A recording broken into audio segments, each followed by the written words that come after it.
Berikut ulasan 7 kategori tenaga honorer yang akan dihapuskan pada tahun 2023.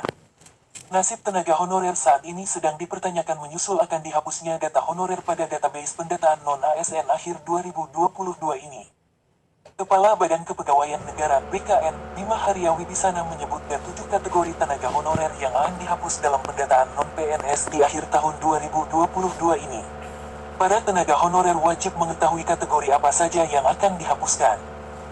Menurut Bima, sempat terjadi perdebatan dikarenakan 7 kategori tenaga honorer dihapus dianggap tidak sesuai dengan Surat Menpar nomor B-185-M.SM, pukul 2:03, 2022. Sebelumnya telah beredar kabar 2.360.723 tenaga honorer sudah masuk dalam database pendataan non-ASN setelah uji publik. Begitu juga 1.817.395 tenaga honorer telah menyerahkan surat-surat pernyataan tanggung jawab mutlak (SPTJM). Terdapat tenaga honorer yang belum menyertakan SPTJM sehingga membuat data para tenaga honorer tidak diakui. Adapun 7 kategori tenaga honorer dihapus 2023 sebagai berikut. 1. Satuan pengamanan. 2. Pengemudi. 3. Tenaga kebersihan.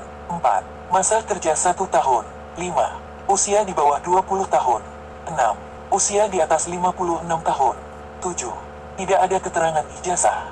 Meskipun ada 2.360.723 tenaga honorer sudah masuk dalam database pendataan non-ASN setelah uji publik ataupun sudah dihapus, tapi masih ada solusinya. Pemerintah memperbolehkan instansi merekrut tenaga alih daya outsourcing. Jadi sebagai gantinya, tenaga honorer yang sudah dihapus bisa dipekerjakan sebagai outsourcing sesuai kebutuhan di masing-masing instansi. Sebelumnya, tenaga non-ASN yang terancam kehilangan pekerjaan pada 2023 diusulkan untuk diangkat menjadi calon pegawai negeri sipil CPNS atau pegawai pemerintah dengan perjanjian kerja PPPK. Tentunya ini menjadi kabar menggembirakan bagi para tenaga honorer yang terancam kehilangan pekerjaan pada tahun 2023 ini, sesuai dengan skema dari pemerintah pusat. Skema dimaksud sama dengan keinginan pemerintah daerah Pemda, di mana tenaga non-ASN bisa diangkat menjadi CPNS atau PPPK.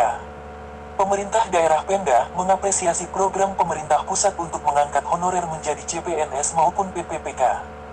Pemda mengusulkan agar honorer yang akan diangkat menjadi CPNS maupun PPPK ditanggung gajinya melalui anggaran pendapatan dan belanja negara (APBN). Ketua Asosiasi Pemerintah Kota Seluruh Indonesia (APEKSI) Komisariat V Sekalimantan, Khairul mengatakan, selama ini tenaga honorer telah membantu pemerintah daerah dalam menjalankan tugas-tugas pemerintahan. Tenaga honorer ini menjadi satu bagian yang menjadi tulang punggung kita, kata Khairul dalam RDPU dengan Komisi X, dikutip pojok1.id, Selasa tanggal 29 November tahun 2022. Khairul mengatakan, APEKSI mengusulkan pengangkatan tenaga honorer secara langsung tanpa seleksi. Seperti yang terjadi pada tahun 2006 lalu.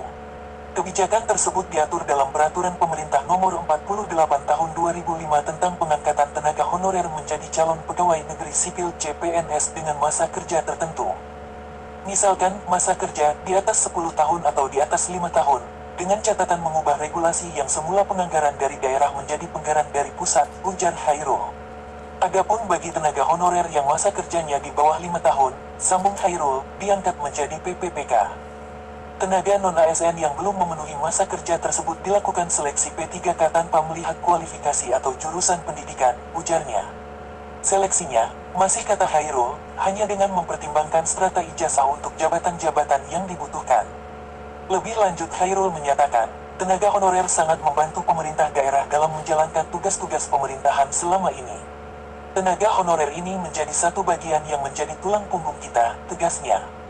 Khairul pun mengatakan alasan mengapa Pemda tetap mengangkat tenaga honorer meski ada larangan pengangkatan non-ASN. Menurutnya, pemerintah pusat melarang pengangkatan honorer, tetapi juga melakukan moratorium pengangkatan PNS.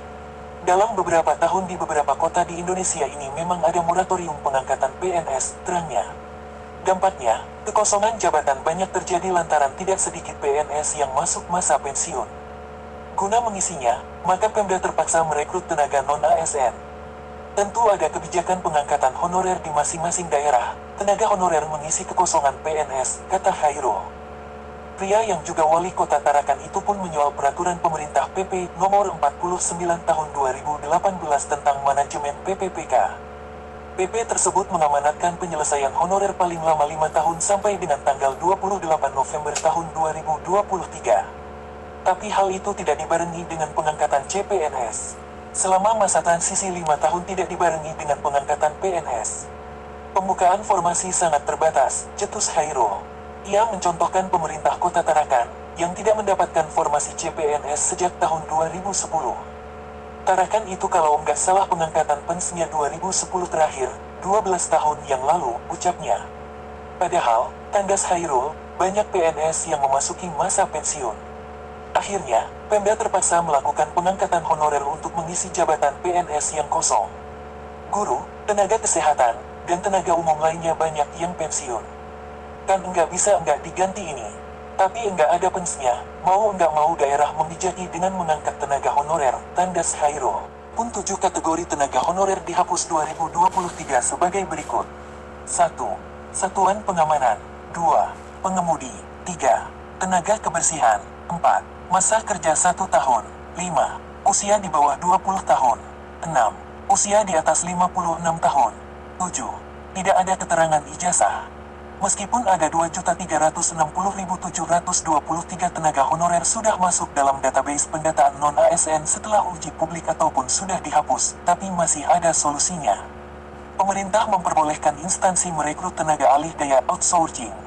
Jadi sebagai gantinya, tenaga honorer yang sudah dihapus bisa dipekerjakan sebagai outsourcing sesuai kebutuhan di masing-masing instansi. Demikianlah, semoga bermanfaat.